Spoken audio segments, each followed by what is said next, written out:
salvação, que o Senhor há de responder com santificação.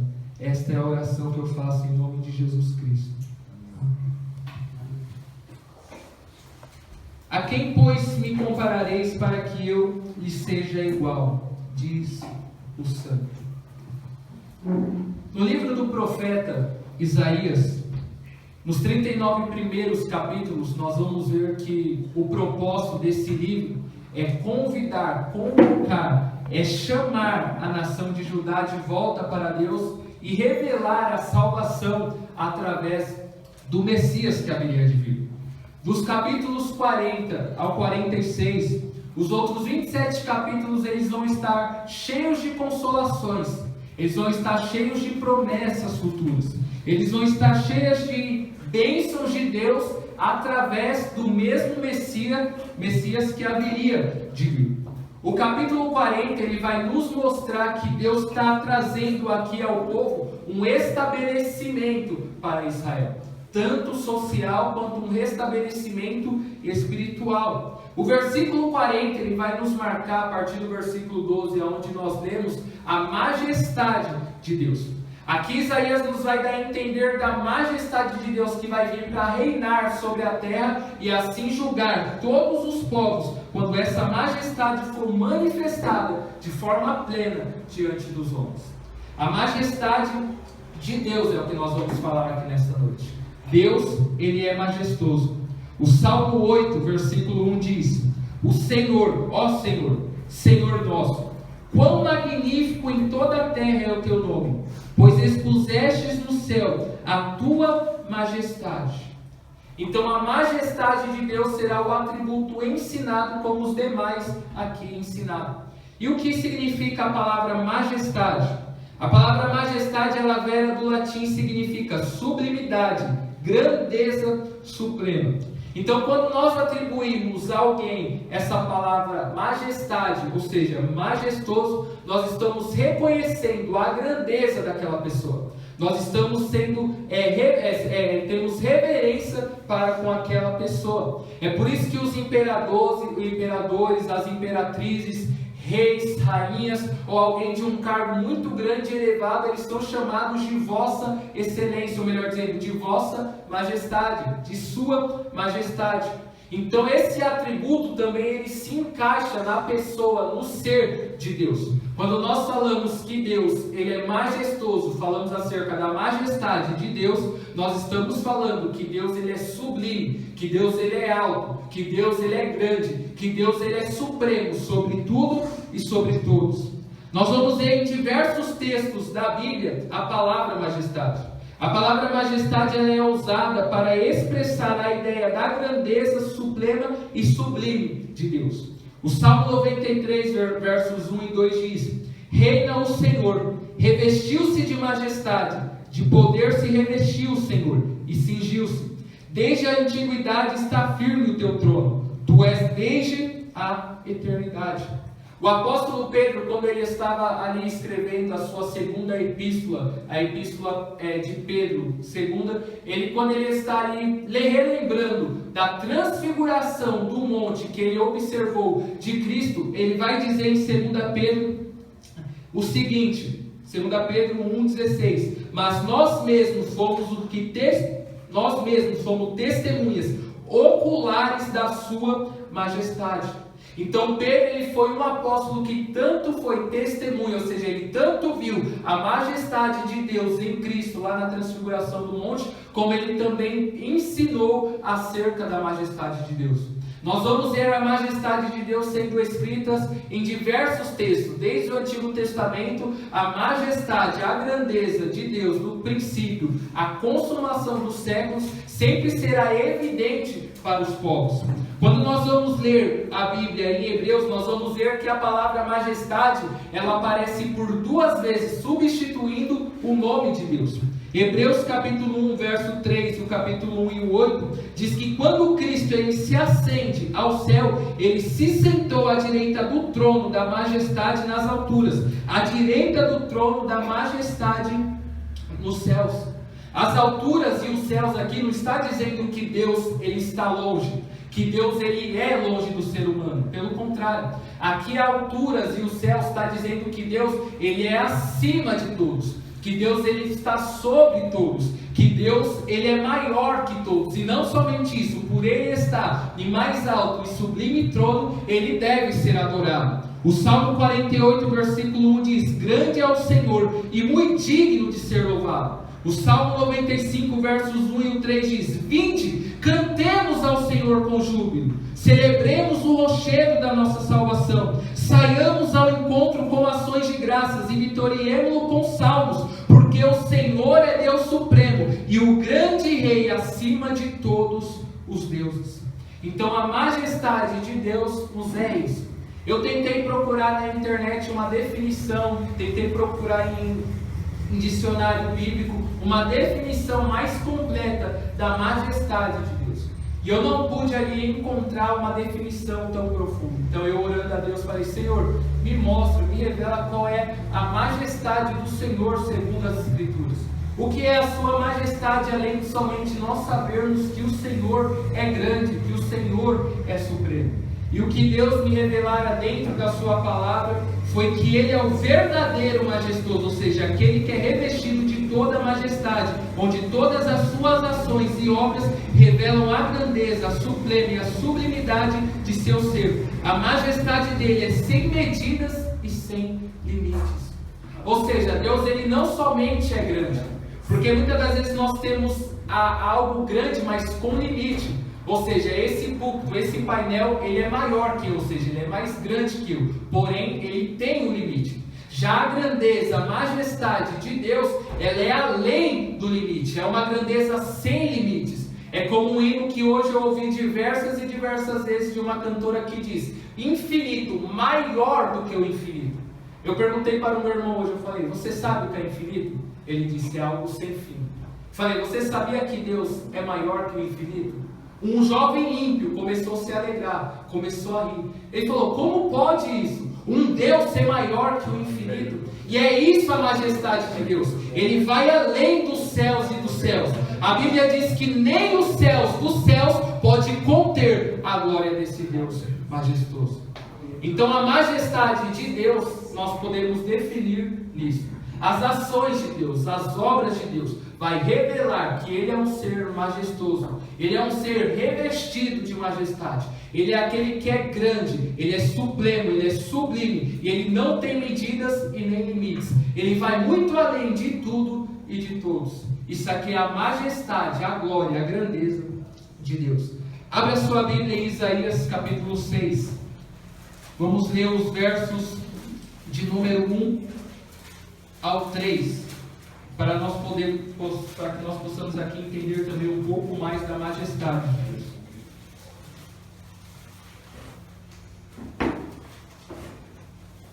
Diz assim: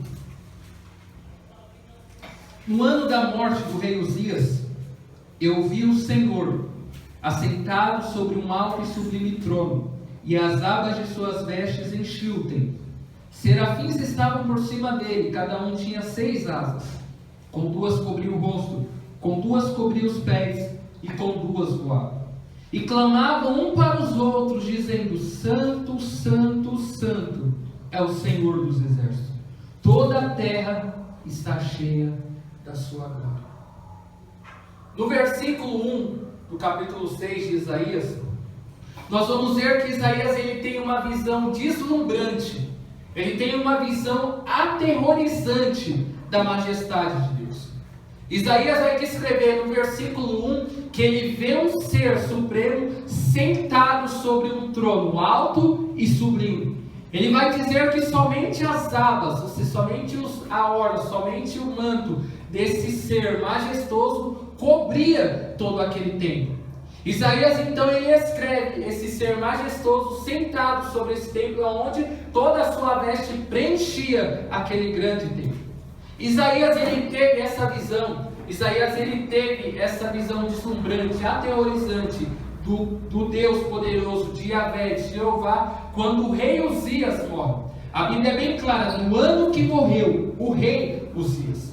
Então, quem sabe Isaías, após a morte do rei, no ano do rei, quem sabe por ter tido uma intimidade, uma proximidade diante não só desse rei, mas de outros reis, talvez venha um sentimento nele de saudade, quem sabe talvez venha um sentimento nele de pesar pela morte desse rei, ou também por aquilo que causaria a morte de um rei, a consequência que traria a morte de um rei. Isaías ele vai então para o templo, e quando ele chega no templo, ele vai ter essa visão. A morte de um rei, a perda de um rei, causava para o povo de Israel uma preocupação. Por que causava uma preocupação? Porque o povo não sabia que se o herdeiro daquele reinado, ele iria ter um reinado bom, um reinado de paz, o reinado onde a vontade de Deus prevalecia como a do outro rei. Assim também a preocupação do povo era que se aquele rei que morre fosse mau e o que substituísse ele também fosse mau, o povo iria continuar pecando contra Deus. Então a morte de um rei naquele tempo traria uma preocupação para o povo. Tanto uma preocupação no sentido do substituto ser mau, ou ter substituto bom por outro mal e vice-versa. Então quando Isaías ele tem essa visão, quando Isaías ele tem essa revelação desse Deus majestoso se mostrando a ele, Deus estava querendo mostrar para ele o seguinte: olha Isaías, vai entrar Uzias, vai entrar rei, vai sair rei, porém eu permaneço nesse alto e sublime trono. Vai entrar reinado e sair reinado, porém o meu reinado permanece sobre toda a terra. É isso que o Salmo 145, versículo 13, vai mostrar a nós dizendo: para que os filhos do homem se façam notórios teus feitos, e a glória da majestade do seu reino. O teu reino é de todos os séculos, e o teu domínio subsiste por todas as gerações. Então, na visão de Isaías, nós entendemos que independente de rei, de reinado, independente de pessoas, esse rei majestoso que é Yahvé, o trono dele permanece para sempre. O reinado dele em glória continua inabalável e preenchendo toda a terra. Então Isaías ele tem essa visão. Essa visão não é um fruto da imaginação do profeta. Essa visão não é algo criado no coração mal dele, não. Essa visão é uma revelação do próprio Deus, mostrando a majestade dele para o profeta, mostrando a grandeza, a supremacia dele para o profeta. O versículo 2 diz: serafins estavam por cima dele, cada um tinha 6 asas, com 2 cobriu o rosto, e com 2 cobriu os seus pés, e com 2 voavam e clamavam uns para os outros, dizendo: Santo, Santo é o Senhor dos exércitos. O versículo 2 de Isaías vai mostrar a majestade de Deus agora dentro da sua santidade. Para quem esteve aqui na quinta-feira passada, Deus nos agraciou com uma palavra poderosa do que é a santidade de Deus. Então lembre-se, para você que estava aqui, daquela pregação. A santidade de Deus é Deus ele ser separado do quê? Do pecado. A santidade de Deus é ele ser separado do quê? Da criação. Não no sentido de deixar a criação avulsa, mas no sentido de separado, que ele está além, ele está acima dessas coisas. Então o versículo 2 e 3 de Isaías vai mostrar a majestosa santidade de Deus. Então Deus ele também é majestoso em santidade. Os serafins eles vão dar destaque a essa majestosa santidade de Deus, declarando isso por 3 vezes: Santo, Santo, Santo é o Senhor. Você, quando quer dar ênfase em alguma coisa escrevendo, o que você faz? Você coloca em aspas, você coloca em colchetes, você coloca em negrito, você coloca em itálico, você coloca em colorido, você coloca em letra grande. É costume nosso brasileiro, é costume de muitas pessoas, quando quer dar ênfase em alguma palavra, em algum assunto, em alguma coisa, destacar aquilo. A mesma coisa é com os escritores hebreus. Quando eles querem dar ênfase em alguma coisa, eles vão repetir aquela palavra. Quando Cristo se apresentou a Saulo, ele falou: Saulo, Saulo. Ou seja, ele estava mostrando para Saulo, Cristo, a importância, a seriedade das palavras que ele iria dizer. E os judeus, eles tinham esses costumes de repetir algo 2 ou 3 vezes para dar ênfase, para chamar a atenção do povo. É isso que o escritor também está fazendo. No versículo 1 de Isaías, a primeira palavra que ele diz, eu vi o Senhor, está escrito somente com o primeiro S maiúsculo. Está se referindo ao Senhor, o Adonai. Mas agora os serafins, esses seres que ministram diante de Deus, eles estão usando a palavra Senhor com todas as letras maiúsculas. Aqui ele não está usando o Adonai, aqui ele está usando o Yahvé, ele está usando o Jeová, ou seja, ele está usando um nome que para o judeu é temor pronunciar, que para o judeu é um terror lançar esse nome em vão, simplesmente lançar esse nome. Então esses serafins eles começam dizendo, ó, Yahvé, Jeová, ele é santo, santo, santo. O pastor Paulo Júnior ele fala que nenhum outro atributo de Deus é repetido. Deus é amor, amor e amor. Deus é justo, justo e justo. Mas Deus, através da vida do pastor Paulo Júnior, nos mostra que esse atributo, e a Bíblia também, primeiramente, nos esclarece que Deus, ele é santo, santo e santo. Os serafins, eles são seres de fogo. O fogo representa a santidade. O fogo é um elemento para representar a pureza, para representar aquilo que limpa o que é impuro. E os serafins, eles são formados disso. A Bíblia nos dá a entender que eles são labaredas de fogo, ou seja, eles são seres que ardem em fogo. A Bíblia diz também que os olhos do Senhor, simbologicamente, são como chamas de fogo, ou seja, representando que os olhos de Deus estão sobre todos, contemplando tudo e todos de forma santa. É por isso que a Bíblia também diz que ele é tão santo e tão puro de olhos que ele não pode se agradar com o mal, ele não pode se compactuar, olhar o mal e se alegrar com aquilo, se deleitar naquilo. Então esses seres de fogo, chamados serafins, são os seres mais próximos desse trono de Deus. São os seres que mais ministram diante da santidade de Deus. Alguns dizem que eles são fogo porque eles estarem refletindo a santidade de Deus. Mas a Bíblia nos dá a entender que, de fato, se eles refletem a santidade de Deus ou não, eles são seres de fogo. Ou seja, nós podemos levar dentro dessa interpretação bíblica que eles podem ser as criaturas mais santas que Deus já criou. E mesmo eles sendo seres de fogo, ministrando diante de Deus, Isaías ele relata a nós dizendo que com duas asas eles voavam, porém com duas eles cobriam os seus pés, e com as outras duas eles cobriam o seu rosto. Além desses seres serem santos, serem seres que ardem e fogo, a santidade e o fogo que há neles não podem suportar a santidade, a majestosa santidade desse Deus que é santo, santo e santo. Então eles cobrem os seus pés, eles cobrem o seu rosto, por causa da majestosa santidade desse Deus. Deus ele é sublime em santidade. Deus ele é supremo, ou seja, ele é grande, ele é majestoso em santidade. Êxodo capítulo 15, versículo 11 diz: quem é entre os deuses como tu, ó Senhor? E quem é como tu, poderoso em santidade? Então a santidade de Deus é o atributo mais terrível e majestoso de Deus. A santidade de Deus é aquilo da essência dele, que é dada às criaturas e leva nós a adorar ele por excelência, a adorar ele de forma com que ele deve ser adorado. A santidade de Deus é o que nos leva a oferecer a ele uma oração santa. A santidade de Deus é o que reflete para nós a nossa conduta de vida, para também sermos santos. A santidade de Deus, quando ela é exposta para o povo, ela faz com que nós tampemos os nossos pés, sabendo que os átrios dele é santo, que a terra que nós pisamos é santa. A santidade, a majestosa santidade de Deus exposta diante de nós, faz com que nós cobramos os nossos rostos de vergonha, sabendo que nós somos impuros, porém ele é majestoso em santidade, sabendo que as nossas vestes são impuras, mas a veste dele é gloriosa e preenche toda a terra. Deus também é majestoso em santidade. O versículo 3, no final do versículo, os serafins eles vão clamar: ó santo, santo é o Senhor.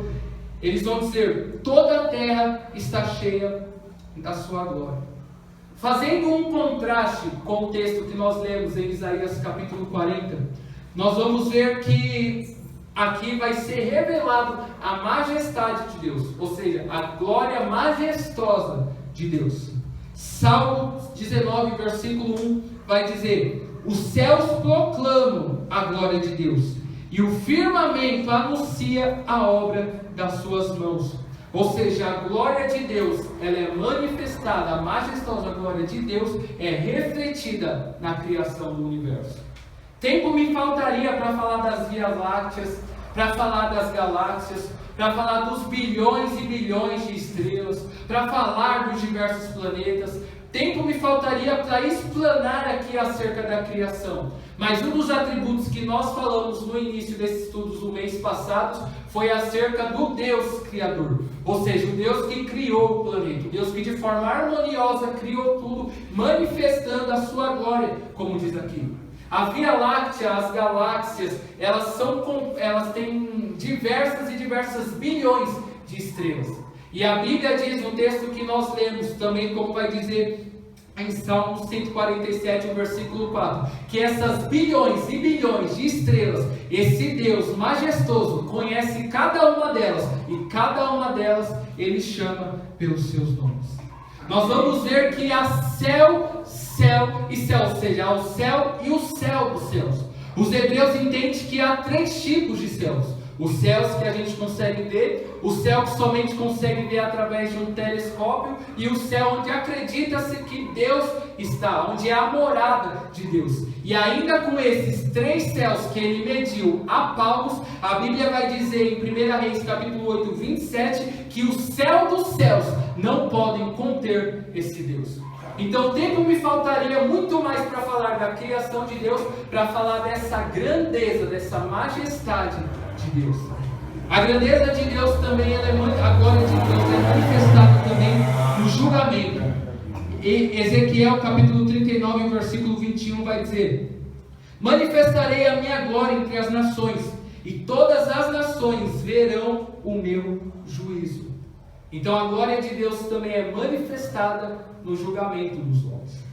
A glória de Deus também vai ser manifestada na redenção dos homens. Lucas capítulo 2, versículo 14 diz: glória a Deus nas maiores alturas, e paz na terra entre os homens, a qual Ele quer bem.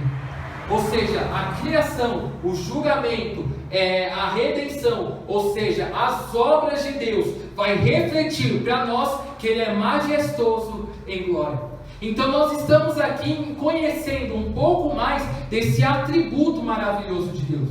Esse atributo de Deus, ele deve causar para nós dois sentimentos que eu sempre oro nas minhas orações: tanto temor, tanto terror, quanto uma imensa alegria. Falar da majestade de Deus é uma mensagem que deve alegrar o coração do pregador, que deve regozijar-se o lábio do pregador, ainda mais a noiva de Cristo, ou seja, a noiva desse Deus que é glorioso. Falar de uma mensagem desses, irmão, pregar um ensinamento desse acerca da grandeza de Deus, deve se resultar para a sua noiva promessas futuras, promessas de redenção, promessas de salvação, promessas de bênçãos. Não algo pequeno como é oferecido hoje, mas também algo grande. Por quê? Porque esse Deus, Ele é grande. Dia após dia eu fico me perguntando o que os pregadores, o que os pastores, eles estão fazendo com a verdade do Evangelho. Eu fico me perguntando o que eles têm feito com as riquezas do Evangelho. Eu me pergunto qual tipo de pessoas nós estamos levando, qual tipo de pessoas, melhor dizendo, qual tipo de Deus nós estamos oferecendo para as pessoas, para elas adorarem. Eu faço diversas e diversas perguntas para Deus. Cada dia que passa eu vejo que o Evangelho ele é mais rico e cada vez mais rico. São tantas riquezas que os pregadores têm roubado da igreja, é tanta glória que eles têm ocultado da igreja, que isso faz com que nós sejamos frios espiritualmente. Isso faz com, como o Gabriel falou aqui, que nós sejamos ignorantes. Até os animais conhecem os seus possuidores, e nós, seres racionais, não temos conhecimento do nosso Senhor. Nós perecemos por quê? Por falta de conhecimento. E muitas das vezes, melhor dizendo, no século 21, a maior culpa disso se dá no fato dos pregadores e dos líderes, dos pastores, de não ensinar acerca da pessoa de Deus. Então nós podemos ver, você já ouviu diversas vezes sobre essa tribuna, na sua igreja, quem sabe, ou na internet, vídeo de pastores sérios, protestando contra o Evangelho. Porque o Evangelho que é oferecido a nós nesses dias é um Evangelho pequeno, é um Evangelho de promessas pequenas, é um Evangelho de bênçãos pequenas, é um Evangelho até mesmo de uma eternidade pequena. É um Evangelho ensinado através dos louvores, um Deus pequeno. Logo, quando um Evangelho pequeno é ensinado, as pessoas elas vão curtir na sua mente, em seus sentimentos também, um Deus pequeno. É por isso que você vê as pessoas colocando Deus na parede. Por quê? Porque elas não têm noção da grandeza de Deus. Elas não sabem quão terrível e em glória é esse Deus. Então os pregadores ensinam que você pode pôr Deus na parede e determinar uma bênção. Que você pode colocar Deus diante de ti, pegar ele pelo colarinho simbologicamente falando, pôr na sua face e dizer: Senhor, me dá ou me dá. Senhor, faça, senão o Senhor não é Deus. Por quê? Porque não reconhece a grandeza desse Deus. Porque é oferecido um evangelho pequeno. Então é ensinado um Deus pequeno. Então isso vai fazer com que nós também adoremos um Deus desconhecido. Quando Cristo ele se apresentou para a mulher samaritana, aquela mulher adorava o que ela não sabia. E Cristo repreendeu ela dizendo: olha, vocês adoram aquilo que vocês não sabem. E é isso que as igrejas estão fazendo nos dias de hoje. Está adorando um Deus desconhecido, um Deus sem nome, um Deus sem atributos, um Deus sem moral, um Deus sem ética, um Deus sem costume, um Deus sem zelo, um Deus sem santidade, um Deus sem amor. É adorado um Deus que não é o Deus das Escrituras. Muitos adoram placas de igreja, muitos adoram os seus líderes, muitos adoram os seus templos, menos o Deus da Bíblia. Eles adoram diversos tipos de Deus. Eles adoram de diversas coisas, menos de forma bíblica e menos de forma intensa. Então nós temos uma necessidade de ter a mesma visão que Isaías ele teve. Pudera nós nesta noite sermos atingidos de uma bênção de Deus, como foi na inauguração do templo de Salomão. A Bíblia diz que a Shekinah, ou seja, a glória de Deus se manifestou naquele lugar. E quando a glória de Deus se manifestou, todos os judeus que estavam fora do templo, eles tiveram que cair de joelhos, reconhecendo a grandeza desse Deus. Pudera nós nesta noite sermos trazidos às nossas mentes a convicção, como Isaías ele entrou no templo e olhou aquele alto e sublime trono e disse: ai de mim que sou pecador, ai de mim que estou perecendo. Pudera nesse momento, nas igrejas onde estão tendo culto agora, as pessoas pudessem olhar dizendo: nossa, é esse Deus que eu estava adorando. Se eu soubesse, eu ia adorar Ele de acordo com a grandeza dEle. Se eu soubesse que é esse Deus temível, a qual eu deveria adorar, eu daria graças, glórias, honras, louvor, adoração de forma com que Ele merece ser louvado.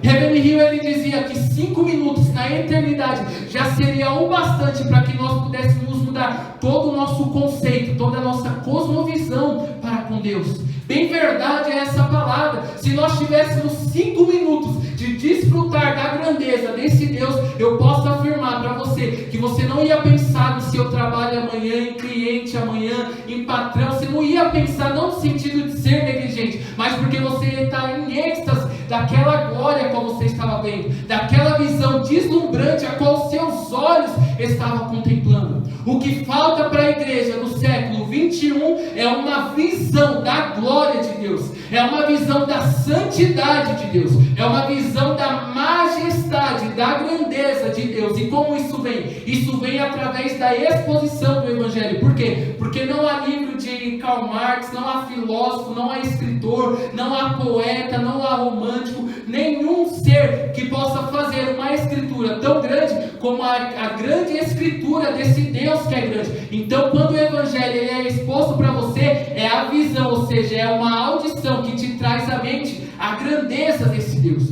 Isso deve nos levar a dizer como Isaías ele disse: ai de mim que estou perecendo.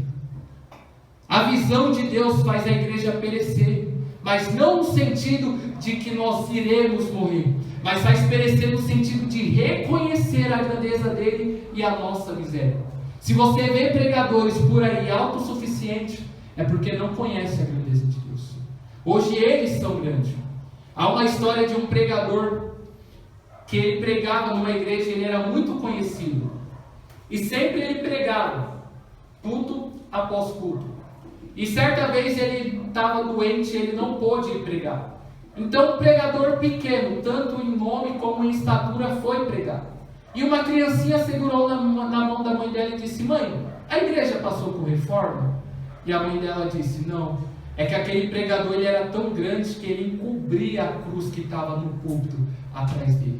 E é isso que ministérios têm feito. Eles têm sido engrandecidos, eles têm se engrandecido e têm diminuído a grandeza de Deus. Os pregadores eles têm sido grandes e cada vez mais grandes. O conhecimento deles tem sido grandes e cada vez mais grandes. E o que falta para eles e para nós é essa visão deslumbrante e terrível da glória de Deus. Essa visão nos faria, irmãos, adorar a Deus de forma correta. Essa visão nos faria adorarmos e amarmos a Deus de forma mais intensa.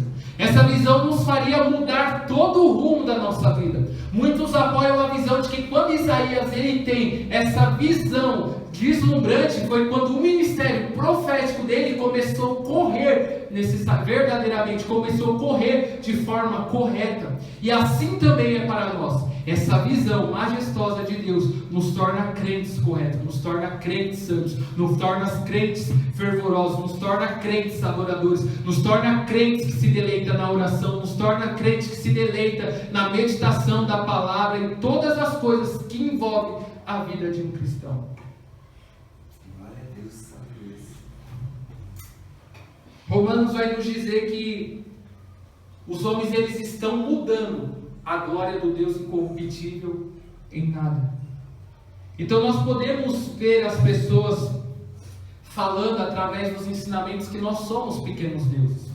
Eles ensinam através dos louvores que nós somos pequenos deuses, que nós somos xodozinhos de Deus. Eles nos comparam um pouco abaixo de Deus, mas nos comparam com esse Deus. É normal ver de pregadores de congressos e congressos gigantescos que trazem essa ideia às nossas mentes, de que nós somos pequenos deuses. Mas quando nós vamos discorrer os textos bíblicos, como nós lemos aqui em Isaías 40, versículo de número 25, Deus ele faz uma pergunta: a quem pois me comparareis para que eu lhe seja igual? Diz o santo. O escritor poderia dizer aqui: assim diz o poderoso. O escritor ele poderia dizer aqui: assim diz o Senhor dos exércitos. O escritor ele poderia dizer: aqui diz o Senhor provedor, qualquer outro atributo de Deus. Mas ele diz: assim diz o santo. Lembrando que ser santo é ser separado do pecado e de qualquer outra coisa. Então Deus ele está falando assim: quem pode ser comparado comigo? Quem pode se assemelhar comigo? A partir do momento que você assemelha alguém com alguma coisa, você está colocando aquela pessoa na mesma altura, você está colocando aquela pessoa na mesma grandeza de tal algo que você está comparando. É como esse lencinho aqui custa R$3, R$5, R$10 no máximo. Se eu disser: Gabriel, para mim você vale mais do que esse lenço. Esse lenço é insignificante, mas eu estou comparando a pessoa, a amizade, o meu sentimento, o sentimento do Gabriel, com algo inútil. Se eu disser: Ana, o meu amor por você, eu vou te dar um amor mais valioso do que esse lenço. É um amor inútil, é um amor sem valor. Assim as pessoas têm feito para com Deus. Elas têm comparado nós que somos nada com Ele que é tudo. É isso que Isaías vai dizer no versículo 17. Todas as nações perante Ele como coisa são nada. E essas coisas Ele considera muito menos do que nada. É como um vácuo. Ou seja, é algo inexistente. Deus ele já nos criou a partir do nada. Deus ele já nos fez a partir do invisível, para mostrar para nós que sem Ele nós não somos nada, que nós não somos ninguém. E ainda pessoas têm a capacidade, têm a ousadia de nos comparar com esse Deus. Olha que Jeremias 10,6 vai dizer: ninguém há semelhante a ti, ó Senhor. Tu és grande, e grande é o poder do seu nome. Então Deus ele é único em poder. Deus ele é único em tudo que abrange a vida do homem e as coisas espirituais. Deus ele é o único majestoso. Não há ninguém, não há obras que se compare com a dele. Por quê? Porque só Ele é majestoso. Então sabe onde fica a seriedade desse ensinamento? Sabe onde fica a gravidade dessa mensagem a qual você está ouvindo? Em saber que a grandeza de Deus e apresentar um Deus pequeno se resulta de um Deus pequeno. E logo um Deus pequeno terá um julgamento pequeno e uma condenação pequena. Os ímpios e até mesmo os cristãos, eles têm mais medo de filme de terror do que de Deus. As pessoas hoje têm mais medo de fantasma do que de Deus. As pessoas têm mais medo daqueles que matam os corpos do que temor daquele que pode fazer perecer no inferno tanto o corpo como a alma. Porém, essas pessoas não sabem o que é terror. Talvez que nem a minha mãe, ela assistiu um filme e ficou perturbada à noite. Mas ela não tem noção do que é o terror. Os homens que vão aos cinemas, esses que produzem filmes de terror, eles não têm noção de 1% do que é terror, do que é colocar medo na mente das pessoas. O salmista ele vai dizer no salmo que coisa terrível, ou seja, que terror não é assistir filme, mas é cair nas mãos do Deus Todo-Poderoso. Então, coisa terrível, irmãos, é nós conhecermos a Deus. É por isso que Cristo ele falou assim, melhor fora vocês nunca terem ouvido, melhor fora vocês nunca terem conhecido, porque coisa terrível é o homem cair nas mãos desse Deus. Um dos maiores sermões de todos os tempos, fora da Bíblia, é o de Jonathan Edwards, que ele diz, pecadores nas mãos de um Deus irado. A biografia dele diz que os homens se sentavam na cadeira, todos se seguravam nas colunas, a ponto de um homem chegar até ele e dizer, Senhor Edwards, para, porque nós vamos morrer. Eles achavam que o julgamento, que a sentença de Deus teria chegado. Por quê? Porque eles foram cometidos de uma convicção do que realmente é terror. Terror é cair nas mãos de Deus. Terror é se deparar diante desse Deus. Porque Deus nos compara como loucos. Deus nos compara como nada. E coisa terrível, irmãos, é isso. Apocalipse capítulo 16 vai nos mostrar o Deus verdadeiro. As pessoas podem ter medo de qualquer outra coisa, mas o evangelho que nós cremos, o evangelho bíblico, não é esse Deus podre, esse Deus barato, esse Deus fraco, esse Deus impotente, esse Deus pequeno que é ensinado. Não, o Deus que a Bíblia nos apresenta em Apocalipse 6, 15 ao 17 é esse Deus. Os reis da terra, os grandes comandantes, os ricos, os poderosos e todo escravo e todo livre se escondem nas cavernas e nos penhascos dos montes, e disseram aos montes e aos rochedos, cai sobre nós e esconde-nos da face daquele que se assenta no trono e da ira do Cordeiro, porque chegou o grande dia da ira, e quem pode suster-se? Então a majestade de Deus para todos aqueles que não forem encontrados no livro da vida se resulta em terror, se resulta em julgamento. A majestade de Deus para o ímpio, para todos os não convertidos, não regenerados, não salvos, se resulta em julgamento, se resulta em inferno, se resulta em condenação eterna. Sabe a gravidade disso? A gravidade é saber que assim como Ele é grande, que assim como Ele mediu o céu a palmos, assim como Ele mede os mares na concha da mão, assim como Ele pesa as montanhas e a areia, assim como Ele coloca as coisas diante dEle como nada, ou seja, mostrando a grandeza dEle, também a ira desse Deus, o furor dEle será algo grande. É isso que fica a seriedade de Deus para os ímpios. Saber que esse Deus grande irá esmagá-los. A Bíblia diz em Apocalipse e em Isaías também que as vestes do cordeiro, as vestes do cavaleiro, que era branca, elas ficaram salpicadas. Por quê? Porque ele vinha esmagando os seus inimigos. Assim como nós pisamos num verme, que é o que a Bíblia nos considera vermes, assim como nós pisamos numa formiga e esmagamos, assim será a majestade de Deus perante seus inimigos. Ele vai esmagar sem dó, ele vai pisar sem dó, ele vai fazer sangrar sem dó, ele vai lançar no inferno sem misericórdia, sem piedade, não porque ele é mau, mas porque ele é majestoso em juízo, porque ele é majestoso em glória, porque ele é majestoso em santidade, ele é terrível em majestade. Então os ímpios, eles estão correndo perigos. Os ímpios, eles podem ter um Deus relativo. Os ímpios, eles podem ter um Deus brother, eles podem ter um Deus Papai Noel, eles podem ter um Deus menino, eles podem ter um Deus relativo, eles podem ter um Deus que for, mas o Deus das Escrituras é esse Deus grande, esse Deus terrível. Amém, glória a Deus.